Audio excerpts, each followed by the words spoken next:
Hello दोस्तों, स्वागत है आपका अपने YouTube चैनल एनके मैट्रिक मस्ती में। आज हम लोग पढ़ेंगे दो चर वाले रैखिक समीकरण। और दो चर वाले रैखिक समीकरण के जो पिछले वीडियो हैं वो यदि वो आप लोग नहीं देखे हैं तो आपको इस वीडियो के डिस्क्रिप्शन में उसका लिंक मिल जाएगा। आप पहले वो वीडियो देख लें, उसके बाद ये समझ में आ जाएगा। ठीक है, तो सबसे पहले हम लोग देखेंगे कि यदि दो समीकरण हम लोगों को दिया हुआ है तो इसका हम लोग किस तरह से देखेंगे कि इसका एक हल होगा या अनेक हल होगा या कोई हल नहीं होगा।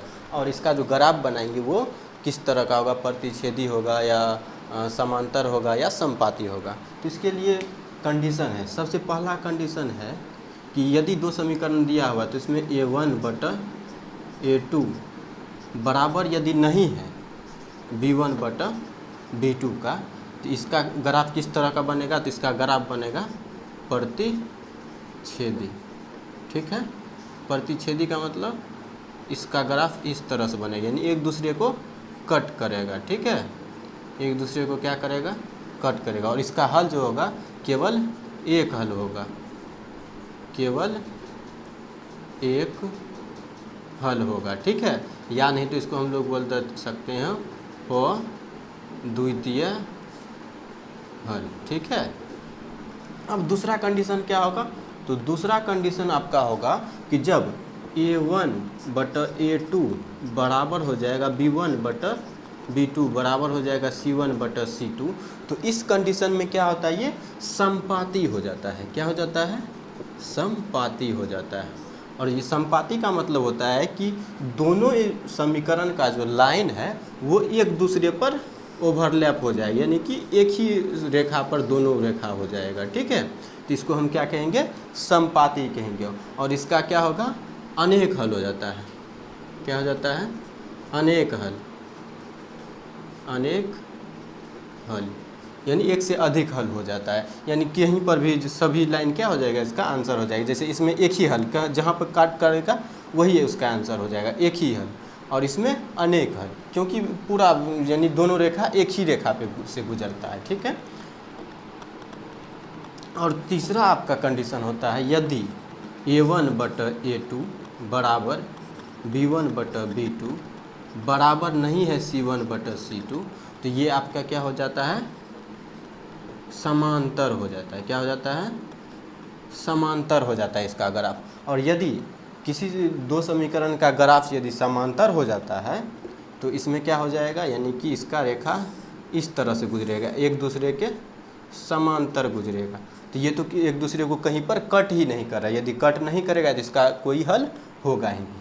तो ये क्या हो जाएगा, इसका कोई हल नहीं होगा, कोई हल नहीं। ठीक है, इसका कोई हल नहीं होगा। तो इस तरह से हम लोग किसी भी दो समीकरण यदि दिया हुआ हो तो उसका हम लोग ग्राफ का पता कर सकते हैं कि किस तरह का ग्राफ होगा, प्रतिच्छेदी होगा या समपाती होगा या समांतर होगा, वो किस पर, इस आधार पे। ठीक है, अब इसको हम लोग इस पर हम लोग एक एग्जाम्पल देख लेते हैं। ठीक है,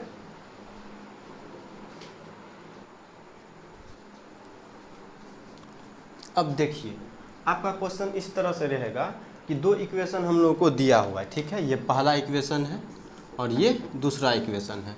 दो इक्वेशन दिया हुआ है और इसमें कहेगा कि हमको आप ये बताइए कि इस दोनों समीकरण का ग्राफ जो है किस प्रकार का होगा। इस ग्राफ का कैटेगरी बताइए, किस तरह का ग्राफ बनेगा, प्रतिच्छेदी बनेगा, समांतर बनेगा या समपाती बनेगा। तो इसको निकालने के हम लोग अभी तुरंत देखें कि a1 a2 और ये a1 a2 b1 b2 और c1 c2 हम लोग निकालेंगे। तो इसमें देखिए a1 के जगह पर क्या है, ये है, b1 के जगह पर ये और c1 के जगह पर ये।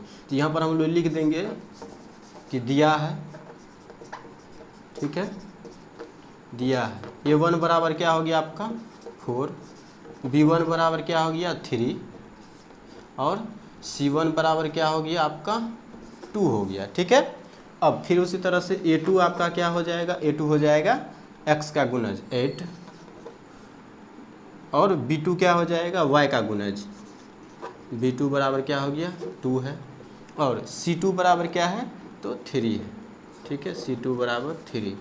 तो अब हम लोग को इसका क्या करना है, देखना है कि इसका यानी कि a1 बटा a2 b1 बटा b2 और c1 बटा c2 के बीच में हम लोग क्या देखेंगे, रिलेशन देखेंगे। और उससे हम लोग इसका पता कर सकते हैं कि ये क्या है, प्रतिच्छेदी है या समांतर है या समपाती है।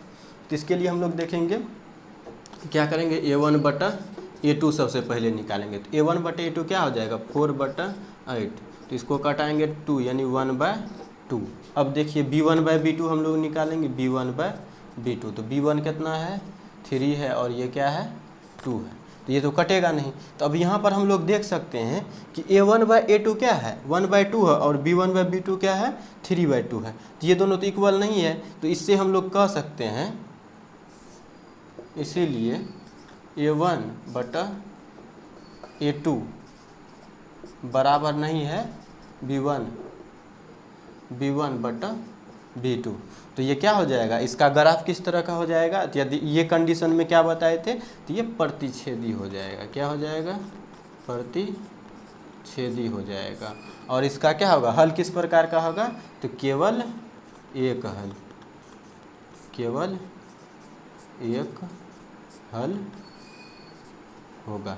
इस तरह से मेरा ये सवाल बन जाता है। तो उम्मीद करते हैं कि आप लोगों को ये समझ में आया होगा।